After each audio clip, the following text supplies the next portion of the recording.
Of your welcome to my YouTube channel that is मस्त success point. और राम के maths बहुत ही अच्छे अच्छे क्वेश्चंस का सॉल्यूशन वीडियो के माध्यम से आप तक पहुंचा रहा हूं। और आज तो मैं बहुत ही ज्यादा इंपॉर्टेंट क्वेश्चंस जो आने वाले एग्जामिनेशन के लिए आप लोगों के लिए काफी इंपॉर्टेंट होगा related with the pair of linear equations in two variable. ठीक है, जो भी क्वेश्चन मैं आज बताऊंगा बहुत ही ज्यादा इंपॉर्टेंट है, most important question for your board examination. चलिए माय डियर स्टूडेंट, क्वेश्चन का सॉल्यूशन स्टार्ट करते हैं। लेकिन ये क्वेश्चन ना 4 नंबर का भी आ सकता है, 5 नंबर का भी आ सकता है। That is why you must have to concentrate. सबसे पहले उसकी लैंग्वेज समझ लीजिए। फिगर गिवन है आपके पास में, ठीक है my dear student. Most important question देखिए, in the given figure A B C D है ना, A B C D E, that is a pentagon.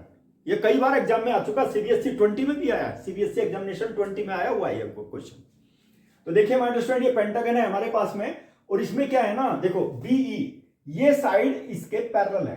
देखो B is parallel to C D, और बी सी क्या है, perpendicular to C D. देखो ये perpendicular भी है, ये भी दिया हुआ है, that is also given. B D is perpendicular to C D, और आपको पता है इसमें देखो B is parallel to C D और B C is perpendicular to C D. B C D E that is a rectangle. देख लीजिए फिर से, B is parallel to C D, B C is perpendicular to C D, that is why B C D E is a rectangle. और जब ये rectangle होगा तो rectangle में क्या होगा, opposite sides are parallel, and parallel तो है, पैरेलल एंड इक्वल। ठीक है, चलिए हमारे स्टूडेंट सॉल्यूशन स्टार्ट करते हैं। Let me start the solution. देखिए जो गिवन कंडीशन है हमारे स्टूडेंट, देखिए गिवन क्या क्या है, given B E is parallel to C D. अच्छी तरह से कंसंट्रेशन के साथ देखिए, एक एक पॉइंट बताऊंगा, ठीक है। और क्या है हमारे स्टूडेंट, देखो सी बी सी, देखो यहां पर B C is perpendicular to C D. देखो B C is perpendicular to C D, ये भी कंडीशन है। तो क्या हो गया हमारे स्टूडेंट, देखिए so B C D E is a rectangle. Rectangle हो गया, और रेक्टेंगल में हमारे स्टूडेंट क्या है, अपोजिट साइड। देखिए क्या होगा, x plus Y is equal to 7, यानी कि C D will be equal to B E. Opposite sides are equal,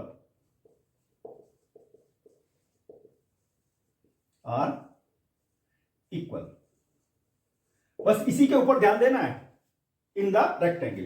तो क्या होगा, सी डी कितना है, x plus Y is equal to 7 centimetre आ गया हमारे स्टूडेंट। और इक्वेशन नंबर 1, इक्वेशन नंबर 1 आ गई। चलिए अब क्या है, एक इक्वेशन और बनानी है। देखो क्या दिया, क्वेश्चन की लैंग्वेज पढ़ते रहिए और इक्वेशन की फॉर्म में चेंज करते रहिए। चलिए हमारे स्टूडेंट देखो, इफ द पेरीमीटर किसका, पेंटागन का perimeter A B C D E, A B C D E, इसका जो पेरीमीटर है ना, पेरीमीटर कितना है, 27 है। चलिए फर्स्ट केस तो हमारा कंप्लीट हो गया, इनके फर्स्ट केस हो गया। अब सेकंड केस में क्या है, देखिए यहां पे perimeter of a pentagon is equal to, my dear student देखिए यहां पे दिया हुआ perimeter that is equal to how much, 27। और पेरीमीटर क्या है, जितने भी साइडें हैं इसकी 5 साइडें, पांचों का सम कर लीजिए। कौन कौन सी हैं, A B plus B C plus C D plus D E और प्लस ए ई, सबका सम कर लेते हैं। देखिए my dear student, perimeter A B plus देखो बी सी और प्लस सी डी और प्लस डी ई और प्लस ए ई या ई ए कर लीजिए, E A will be equal to 27। एक मैंने अभी क्या बताया, if it is a rectangle opposite sides will be parallel and equal. ठीक है, तो माय डियर स्टूडेंट एक चीज और याद रखना इसमें, एक तो ये हो गई हमारे पास में, तो क्या होगा, ये x माइनस वाई है, तो ये भी x माइनस वाई हो जाएगी। ठीक है, अपोजिट साइड देखो यहां पे लिख देता हूं मैं, B C is equal to, देखो ये बी सी है ना, B C is equal to D E, ये भी याद रखना है। ठीक है, opposite sides are parallel and equal. चलिए हमारे स्टूडेंट ए बी की वैल्यू कितनी है, 5 प्लस बी सी की वैल्यू है x minus Y plus C D की वैल्यू है x प्लस वाई। देखो सी डी है ना x प्लस वाई, और डी की वैल्यू है x minus Y plus x minus Y. ठीक है, डी की वैल्यू, और ई ए की वैल्यू है 5 और इज इक्वल टू 27। बहुत ही अच्छा सॉल्यूशन, बहुत ही अच्छी तरह से सॉल्यूशन। सबसे पहले हम क्या बनाएंगे, लीनियर पेयर ऑफ इक्वेशन की फॉर्म में चेंज करेंगे। ये जो लैंग्वेज फॉर्म में क्वेश्चन दिया हुआ है ना, माय स्टूडेंट 5 नंबर में, 4 नंबर में कई बार आ चुका। और लैंग्वेज को सबसे पहले हम लोग इक्वेशन की फॉर्म में चेंज करेंगे, फिर इक्वेशन से सॉल्यूशन निकालेंगे। किसकी value? Find the values of X and Y. Find the values of X and Y. देखिए इसमें क्या होगा माय स्टूडेंट, देखो ये negative Y positive Y cancel, ठीक है। अब देखिए इसमें क्या करेंगे, एक एक्स तो ये रहा, एक एक्स ये रहा, एक ये रहा, 3x हो गया, 3x, और y बचा है 1 यानी कि y, ठीक है। देखो एक y बचा है, और 5 + 5 10 हो गया माइनस 27 - 10 यानी कि 17 आ गया, ठीक है। तो मुझे बता दीजिए, एक इक्वेशन आ गई मेरे पास में, 3 - y will be equal to 17। Equation number 2 आ गई। एक इक्वेशन तो ये आ गई 1, और एक इक्वेशन यहां पर आ गई 17। चलिए माय स्टूडेंट, अब क्या है, अब तो सॉल्यूशन निकालना है, एक्स वाई की वैल्यू निकालनी है। Find the values of X and Y. चलिए माय स्टूडेंट फ्रॉम 1 and 2 यानी कि सब्स्टिट्यूशन मेथड से निकाल देंगे, यहां से वाई की वैल्यू लेकर के इसमें सब्स्टिट्यूट कर देते हैं, ठीक है। चलिए अब क्या करें, y will be equal to 7 यानी कि y की वैल्यू बता दो 7 - x, ठीक है। Substituting in 2 in equation number 2, ठीक है। इक्वेशन नंबर 2 देखो ये है, यहां पर क्या है, 3x - y will be equal to 17। अब ये तो y की वैल्यू है ना, यहां पे सब्स्टिट्यूट कर देते हैं। देखो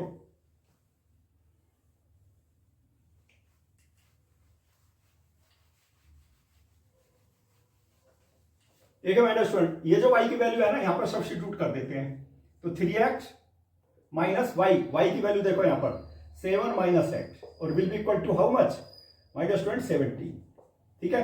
अब देखिए क्या करेंगे हम लोग, 3x नेगेटिव साइन से मल्टीप्लाई कर देते हैं, यहां पे अंदर में negative into negative positive x हो जाएगा, इज इक्वल टू 17, ठीक है। अब देखो x + 3x 4x आ गया ना, और इस 7 को लेफ्ट साइड से राइट साइड में ले जाते हैं। 17 + 7 माय स्टूडेंट देखिए कितना आ गया, 24 आ गया, ठीक है। और ये कितना आ गया, देखो x की वैल्यू आ गई 24/4, कितना आ गया माय स्टूडेंट 6 आ गई। x की वैल्यू तो 6 आ गई हमारे पास में। अब y की वैल्यू निकालते हैं, y की वैल्यू सब्स्टिट्यूट कर दीजिए ना, फ्रॉम 1 से ले लीजिए या 2 से ले लीजिए।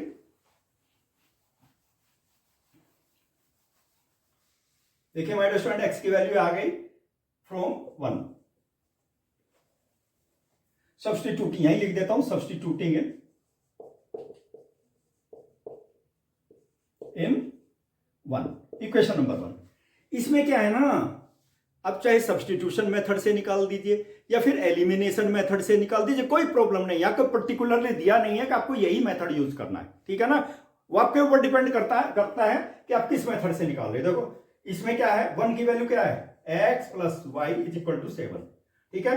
और x की वैल्यू आ गई 6 यानी कि y = 7 - x यानी कि 7 - 6 यानी कि 1। y की वैल्यू कितनी आ गई, 1। तो माय स्टूडेंट मुझे बता दीजिए, जो यही तो निकालना था, find the values of x and y। Solution hence x = 6 और y = 1, दोनों की वैल्यू आ गई। मैंने बताया बहुत इंपॉर्टेंट क्वेश्चन है ये क्वेश्चन, इसकी बार बार प्रैक्टिस करना, और इस तरह के क्वेश्चन प्रैक्टिस करना। आप देखोगे ना 3 नंबर, 4 नंबर और 5 नंबर। 5 नंबर में क्या है ना, 5 नंबर में थोड़ा सा ये क्वेश्चन दूसरी तरह के क्वेश्चन आते हैं, यानी कि किस तरह के क्वेश्चन आते हैं। 4 नंबर, ये 3 नंबर और 4 नंबर में आ सकता है माय डियर स्टूडेंट, ठीक है ना। वहां पे आते हैं, देखिए 5 नंबर में जो क्वेश्चन आएगा वो तो केस स्टडी वाला क्वेश्चन आएगा, ठीक है। केस स्टडी के क्वेश्चन की भी प्रैक्टिस करना, चूंकि 3 क्वेश्चन आते हैं उसमें, ठीक है ना। चलिए my dear student, let me take one more important question related with the pair of linear equations. My dear student बहुत ही अच्छा क्वेश्चन है। चलिए क्वेश्चन नंबर 2 लेते हैं, most important question which already ask in the CBSE examination, ठीक है। देखिए माय डियर स्टूडेंट क्या है, जब वो जॉब स्टार्ट करते हैं ना उसको बोलते हैं इनिशियल स्टेज, ठीक है। वही दिया हुआ, a person starts his job with a certain monthly salary. हर महीने सैलरी मिलती है ना जब जॉब स्टार्ट करते हैं, तो उसमें क्या होता है, इनिशियली जब स्टार्ट करते हैं ना, तो उसमें जो भी गवर्नमेंट के रूल्स रेगुलेशन है उसके अकॉर्डिंग सैलरी मिलती है, गवर्नमेंट के हो या प्राइवेट के हो, ठीक है माय डियर स्टूडेंट। तो सर्टेन मंथली सैलरी, ठीक है। लेकिन उसमें क्या होता है ना, एवरी ईयर एक फिक्स इंक्रीमेंट मिलता है एम्प्लॉइज को, ठीक है। जो गवर्नमेंट एम्प्लॉइज है उनका तो फिक्स होता है कि इतने % आपको इंक्रीमेंट मिलेगा, ठीक है। ईयरली मिलता है, साल में एक ही बार मिलता है, याद रखना, ठीक है। Increment every year if his salary was rupees 4,500 after 4 years of the service. चलिए जैसे जैसे क्वेश्चन पढ़ते जाएंगे समझते जाइए और इक्वेशन की फॉर्म में चेंज करते जाएंगे। अब इंक्रीमेंट देखेंगे तो माय डियर स्टूडेंट हम एक्स से रिप्रेजेंट करेंगे। देखिए यहां पर निकालना क्या है, फाइंड इज, देखिए इनिशियल सैलरी, इनिशियल सैलरी यानी कि बिगिनिंग में सैलरी कितनी थी। देखो solution, let the initial salary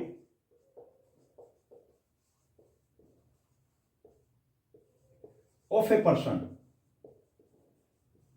फिर से देख लीजिए इनिशियल का मतलब होता है बिगिनिंग, जब से स्टार्ट किया उसको इनिशियल बोलते हैं, ठीक है, is equal to rupees X, X rupees है बिगिनिंग में, ठीक है, लेकिन साल में एक साल में एक इंक्रीमेंट जरूर मिलेगा, ठीक है, दिया ना यहां पे फिक्स इंक्रीमेंट, तो यहां पे लिख देता हूं मैं फिक्स एंड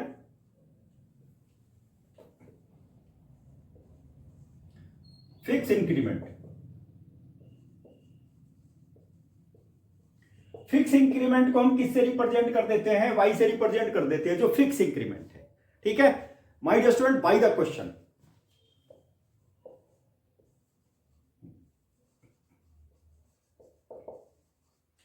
देखिए पहली सैलरी उसको मिली कितनी माय डियर स्टूडेंट, 4,500 मिली। इसके अंदर क्या क्या है, लेकिन वो 4 साल के बाद है उसकी सैलरी, ठीक है, 4 साल के बाद में if his salary was rupees इतने after 4 years of the service, यानी कि 4 साल के बाद उसकी जो सैलरी थी कितनी थी, 4,500 रुपीज थी, ठीक है। चलिए माय डियर स्टूडेंट, तो कैसे थी वो, एक तो उसकी मंथली सैलरी, मंथली सैलरी कितनी है एक्स, इंक्रीमेंट एनुअल इंक्रीमेंट है वाई, और 4 इंक्रीमेंट लग गए, 4 साल हो गए ना, 4 साल के बाद है ये सैलरी, 4 साल में ये सैलरी है, तो माय डियर स्टूडेंट कितना हो गया 4, एक इंक्रीमेंट की वैल्यू कितनी है रुपीज वाई, 4 की कितनी होगी 4y, लेकिन ये टोटल सैलरी कितनी है माय डियर स्टूडेंट, कितनी मिली उसको 4,500। फिर से ध्यान दीजिए, ये तो हो गई इनिशियल सैलरी, उसको इनिशियल तो इतनी मिली, 4 इंक्रीमेंट मिले, एक इंक्रीमेंट की वैल्यू कितनी है वाई रुपीज, 4 इंक्रीमेंट की कितनी हो जाएगी 4y, तो my dear student total salary कितनी मिली 4,500। चलिए ये तो हमारा फर्स्ट केस हो गया माय डियर स्टूडेंट, ठीक है, this is our first case. Second case में है, लेकिन फर्स्ट केस में लिख देता हूं my dear student in 4 years, first case में 4 years। अब सेकंड केस में लेंगे हम 10 years।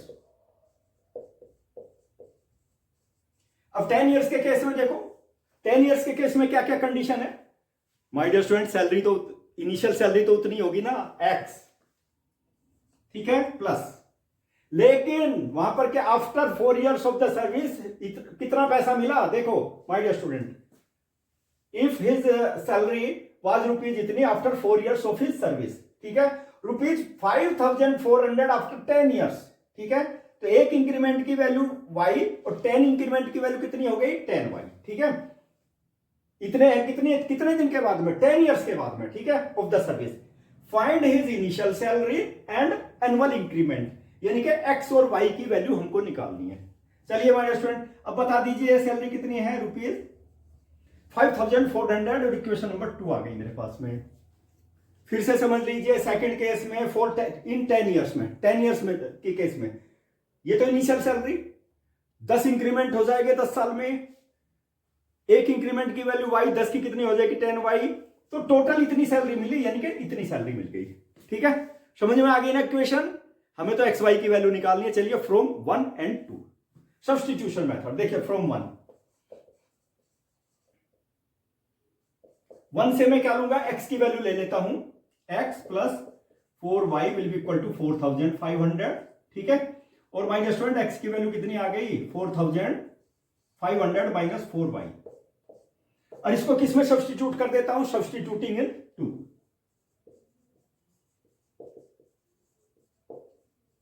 इन इक्वेशन नंबर 2 में सब्स्टिट्यूट कर देता हूं। बहुत इंपॉर्टेंट क्वेश्चन है, जरा ध्यान दीजिए माय डियर स्टूडेंट, बिल्कुल सिंपलेस्ट वे में बताऊंगा, ठीक है। चलिए मैंने बताया ना, इसको इक्वेशन नंबर 2 में सब्स्टिट्यूट करेंगे, यानी कि इसमें my dear student x plus 10y और विल बी इक्वल टू कितना 5,400। देखिए x की वैल्यू सब्स्टिट्यूट कर देता हूं माय डियर स्टूडेंट फ्रॉम 1, देखिए ये यहां पे 4,500 और माइनस 4y, ठीक है, और ये कितना हो गया माय डियर स्टूडेंट 10y, और it will be equal to 5400, इसी के इक्वल हो जाएगा ना।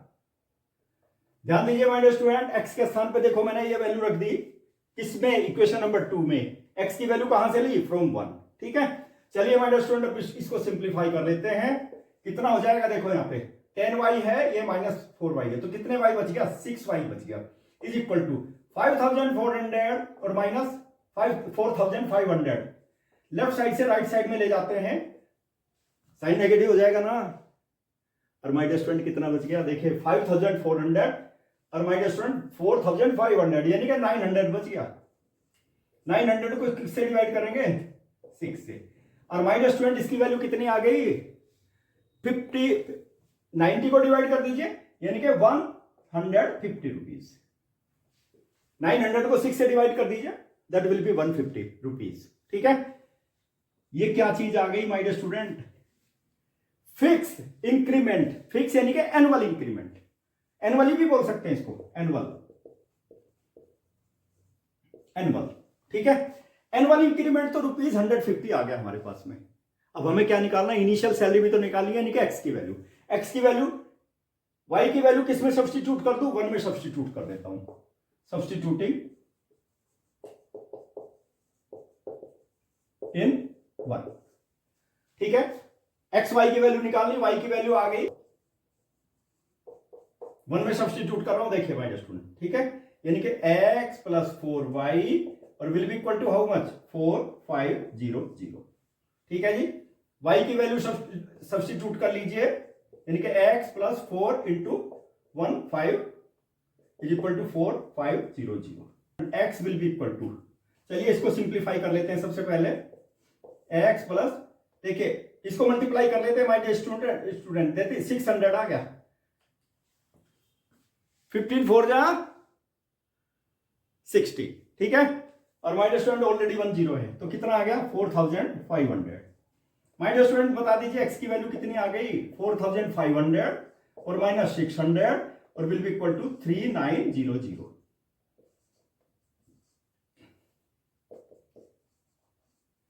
माय डियर स्टूडेंट ये आ गई इनिशियल सैलरी, ठीक है। क्या क्या वैल्यू आ गई, हैंस देखिए initial salary,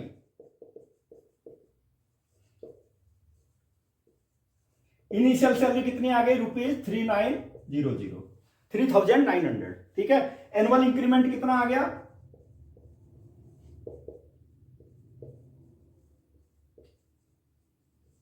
that will be ₹150। बहुत इंपॉर्टेंट क्वेश्चन है, और ये उसी जैसा क्वेश्चन है जो क्वेश्चन नंबर 31 दिया हुआ है ना आपके सैंपल पेपर में, सीबीएसई के सैंपल पेपर में, उसी तरह के क्वेश्चन मैंने बताए हैं, चूंकि उसी तरह के क्वेश्चन बहुत इंपॉर्टेंट है, ठीक है ना। और इस तरह के क्वेश्चन, किसी भी तरह का क्वेश्चन कभी भी रिपीट हो सकता है, कोई नहीं जानता इसके बारे में, ठीक है। और माय डियर स्टूडेंट इस तरह के अच्छे अच्छे important question, most important question कहां पर मिलेंगे, ये मैथ सक्सेस पॉइंट पर ही मिलेंगे, और बेस्ट सॉल्यूशन के साथ में, और वो तो तभी मिलेंगे जब आप मेरे चैनल को सब्सक्राइब करेंगे, ठीक है। Like my video, share my videos, और बटन भी दबा दीजिए जिससे मेरी वीडियो तुरंत आपके पास पहुंच जाएगी, जैसे ही मैं अपलोड करूंगा तुरंत आपके पास पहुंच जाएगी। Okay, best of luck.